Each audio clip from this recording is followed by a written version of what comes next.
ការទូទីនេះគឺជាការទូទីទូទៅប្រសិនបើមិនត្រូវជាមួយអ្នកច្រើនភាគរយនោះទេវាមិនមែនជាវីដេអូរបស់អ្នកនោះទេរាសីឆ្នាំវកសម្រាប់ខែមីនាឆ្នាំវកជាអ្នករកស៊ីមួយចំនួនខែថ្មីនេះបញ្ហានឹងរលាយទៅវានឹងធ្វើឲ្យអ្នកមានអារម្មណ៍រីករាយគួរសមប៉ុន្តែបញ្ហាថ្មីនឹងចូលមកជំនួសវានឹងធ្វើឲ្យអ្នកពិបាកគួរសមវិញដោយសារតែវានឹងធ្វើឲ្យអ្នកតឹងទ្រូងរហូតដល់ចុងខែតែបើអ្នកមិនដោះស្រាយបញ្ហាមួយនេះនោះទេនឹងធ្វើឲ្យអ្នកស្មុគស្មាញអស់មួយជីវិតខែនេះការរកស៊ីរបស់អ្នកមានតក់មាននាលរកបានតិចតួចតែរកបានរហូតប៉ុន្តែបើអ្នកប្រឹងប្រែងខ្នះខ្នែងបន្តិចខែនេះនឹងឃើញលុយចំណេញច្រើននៅចុងខែយ៉ាងណាក៏ដោយគួរតែប្រុងប្រយ័ត្នចំពោះមនុស្សមកឥតកម្រគេនឹងនាំរឿងដល់អ្នកនឹងឈានដល់ខាតលៀបរបស់អ្នកទៀតផងហើយគួរតែដកខ្លួនមួយរយៈពីមិត្តភ័ក្តិឬក៏បងប្អូនសាច់ញាតិណាដែលនាំភាពស្មុគស្មាញនិងនាំរឿងដល់អ្នកដើម្បីឲ្យអ្នកមានអារម្មណ៍ស្ងប់ចិត្តគិតដល់គម្រោងថ្មីឬក៏ផ្លូវថ្មីនៃការរកស៊ីរបស់អ្នកខ្លះប្រសិនជាអាចគួរតែធ្វើបុណ្យដល់ម្ចាស់បំណុលកម្មឬក៏ធ្វើបុណ្យដល់អ្នកខ្សត់អ្នកអត់ពិតប្រាកដក៏ដូចជាព្រះសង្ឃអធិកាត់ដែលអ្នកបានឃើញនៅតាមដងផ្លូវ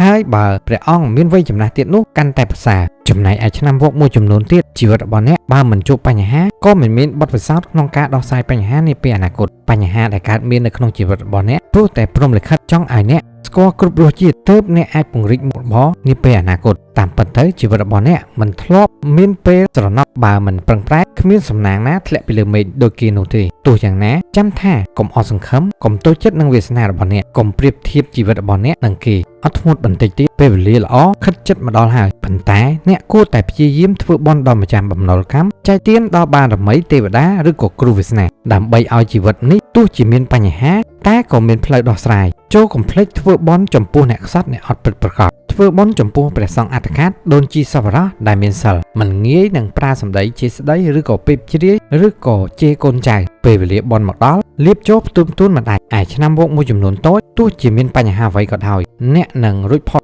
ជីវិតរបស់អ្នកចាត់តាំងពីពេលនេះតទៅនឹងមានរឿងល្អៗព្រោះតែអ្នកតែងតែធ្វើបុណ្យធ្វើអំពើល្អតែងតែគិតល្អចិត្តរបស់អ្នកក៏មានភាពស្មោះសរច្រើនដូច្នេះទេវតាមិនធ្វើបាបមនុស្សល្អនោះទេហើយបុណ្យរបស់អ្នកសាងមកពីជាតិមុនក៏ច្រើនដូច្នេះមានបញ្ហាធំប៉ុណ្ណាក៏នឹងមានច្រកចេញនៅទីបញ្ចប់ឆ្នាំវកជាអ្នកធ្វើការមួយចំនួនខែថ្មីមានតែរឿងមានតែអ្នកចំណែនសំបីតែមិត្តរួមការងារជាមួយអ្នករត់ឆ្នាំក៏មិនចូលចិត្តអ្នកដែរព្រមទាំងស្អប់អ្នកគុំនឹងសម្ដីត្រង់មិនចេះលាក់លៀមមិនពូកែយកចិត្តចេះតែប្រឹងប្រែងធ្វើការអ្នកខ្លះថែមទាំងធ្វើការថែមម៉ោងដោយមិនគិតកម្រៃខុសគេមេកាន់តែស្រឡាញ់អ្នករួមការងារកាន់តែស្អប់យ៉ាងណាក៏ដោយងើយស្កកអោនដាក់គ្រាប់បើអ្នកធ្វើបានចំណុចនេះទៀតអ្នកនឹងជួបភាពភ្ញាក់ផ្អើលខ្លាំងនៅចុងខែឬក៏ពាក់កណ្ដាលខែមេសាចំណែកឯឆ្នាំវកខ្លះទៀតពេលនេះជីវិតរបស់អ្នកកំពុងតែជួបបញ្ហារាប់រយចំពោះបញ្ហាទាំងអស់សុទ្ធតែធំធ្វើឲ្យអ្នកតកំណត់លែងចង់គិតរឿងអនាគតចង់ត្រឹមតែមានអ្នកជួយដោះស្រាយឬក៏រកផ្លូវដោះស្រាយការងាររបស់អ្នករាល់ថ្ងៃមិនសូវរលូនថែមទាំងប្រាក់ចំណូលក្រុមហ៊ុនកាន់តែតិចធ្វើឲ្យអ្នកខ្វល់ខ្វាយកាន់តែខ្លាំងមិនត្រឹមតែប៉ុណ្ណោះទេពេលនេះរងសម្ពាធខ្លាំងពេកធ្វើឲ្យសុខភាពរបស់អ្នកកាន់តែធ្លាក់ចុះសូមកុំទាន់បាក់ទឹកចិត្តពង្រឹងអារម្មណ៍និង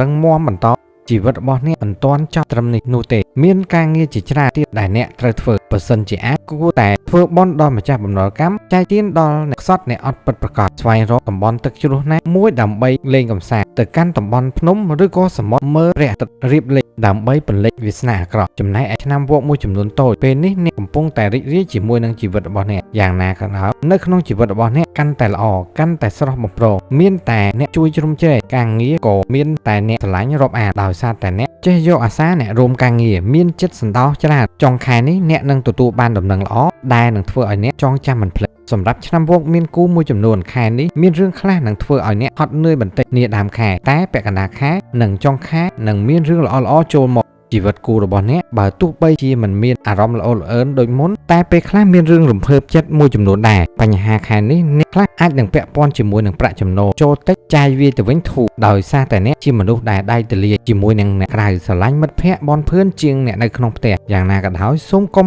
មោទនភាពលើខ្លួនឯងខ្លាំងពេកហើយភ្លេចអ្នកផ្ទះអ្នកខ្លះទោះបីជាខាងទៀតមិនមែនជាអ្នករកក៏ដោយតែគេជាអ្នកទុកដាក់ទើបមានថ្ងៃនេះខែនេះអ្នកខ្លះមានរឿងសោះក៏ក្រោះច្រើនគេរករឿងច្រើនគេ គេធ្វើឲ្យអ្នកហត់នឿយចិត្តបន្តិចយ៉ាងណាក៏ដោយអ្នកត្រូវតែតាំងចិត្តឲ្យរឹងមាំតែងខ្លួនឲ្យស្អាតស្វែងរកលំនឹងជីវិតទោះមិនមានគេជាទីពឹងអ្នកនឹងមិនស្លាប់ដែរអ្នកធ្វើបានទើបគេភ្ញាក់ខ្លួននៅថ្ងៃណាមួយហើយត្រឡប់មកជាធម្មតាវិញបន្ទាប់ពីដឹងថាគ្មាននរណាម្នាក់ល្អដាក់គេក្រៅពីអ្នកចំណែកឯគូឆ្នាំវោកមួយចំនួនទៀតចូលដល់ខែថ្មីភ្លាមអ្នកចាប់ផ្ដើមដឹងគ្រប់យ៉ាងអំពីទង្វើមិនល្អមួយចំនួនរបស់គេនៅពីក្រោយគេចាប់ផ្ដើមមានរឿងលាក់បាក់អ្នកច្រើនខុសពីមុនសូម្បីតែចរិតរបស់គេក៏ប្រែផងដែរលែងសូវខ្វល់ខ្វាយពីអ្នកដូចមុនលែងសូវទៅណាមកណាជាមួយអ្នកដូចមុនអ្នកចាប់ផ្ដើមមានអារម្មណ៍ឯកាខ្លះនៅពេលដែលឆ្លោះគ្នាអ្នកត្រូវលួងខ្លួនឯងប្រសិនជាអាចគួរតែធ្វើបន់ដល់ម្ចាស់បំណុលកម្មឬក៏ធ្វើបន់ដល់ម្ចាស់កម្មពៀនៃគូវាសនារបស់អ្នកនិងប្រឡែងត្រីដើម្បីឲ្យជីវិតរបស់អ្នកមានតែរឿងល្អៗចូលមកវិញនៅចុងខែនេះ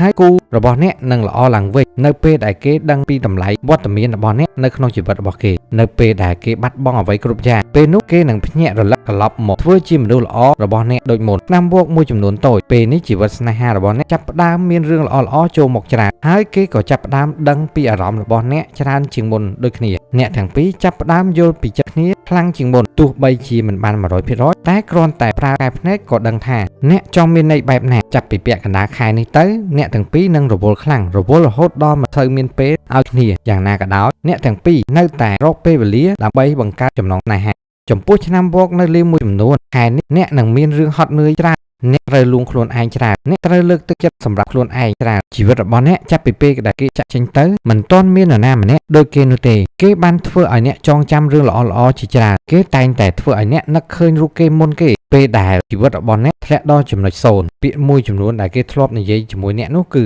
ថ្ងៃណាមួយអ្នកចាក់ចេញពីគេអ្នកនឹងនឹកគេនឹកទង្វើល្អដែលគេធ្លាប់បានធ្វើជាមួយអ្នកផ្ដល់ភាពរីករាយដល់អ្នកថ្ងៃណាមួយអ្នកនឹងស្ដាយក្រោយស្ដាយនៅជំរឿនខុសរបស់អ្នកប៉ុន្តែអ្នកនឹងមិនអាចជួបគេបន្តទៀតនោះទេគេនឹងមើលអ្នកពីចម្ងាយខែនេះពេលខ្លះអ្នកហត់នឿយពេកអ្នកមិនចង់ធ្វើអ្វីទាំងអស់អ្នកចង់ត្រឹមតែគេចង់ត្រឹមតែនិយាយជាមួយនឹងខ្លួនឯងពេលឯកាអ្នកតែងតែនិយាយនៅក្នុងចិត្តតែម្នាក់ឯងថាហេតុអ្វីគេមិនតស៊ូហេតុអ្វីគេមិនព្រមកាន់ដៃអ្នកឲ្យណានៅពេលដែលគេដឹងថាអ្នកនឹងស្ដាយក្រោយអ្នកគិតថាគេពិតជាចិត្តដាច់ណាស់ដែលមិនព្រមរងចាំអ្នកមួយរយៈសិនហេតុអ្វីគេមានអ្នកថ្មីលឿនបែបនេះតាមពិតទៅគេធ្លាប់ផ្ដល់ឱកាសឲ្យអ្នកម្ដងទៀតពេលដែលអ្នកបែកពីអ្នកចាស់តែអ្នកនៅតែធ្វើប្រងើនៅតែមិនរើសយកគេដដែលនៅតែគិតថាគេនៅគុំគួនរឿងចាស់ខ្លាចគេសងសឹកអ្នកនៅថ្ងៃណាមួយអ្វីពោះអស់ព្រោះតែអ្នកលែងមានឱកាសចូលក្បែរគេជារៀងរហូតដល់ពេលនេះទើបអ្នកដឹងថាប្រសិនបើអ្នករើសយករូបគេជីវិតរបស់អ្នកនៅពេលនេះមិនធ្លាក់ដល់ភាពតច្រកដូចសពថ្ងៃហើយក៏នឹងមិនមាននរណាម្នាក់ចាំសើចយំអំពីជីវិតរបស់អ្នកដូចគ្នា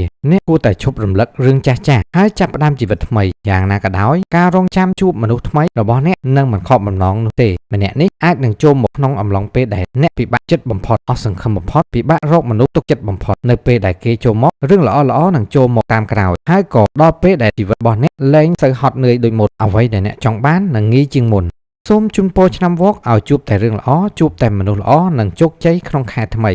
អរគុណសម្រាប់ការស្ដាប់ជួបគ្នានៅវីដេអូក្រោយ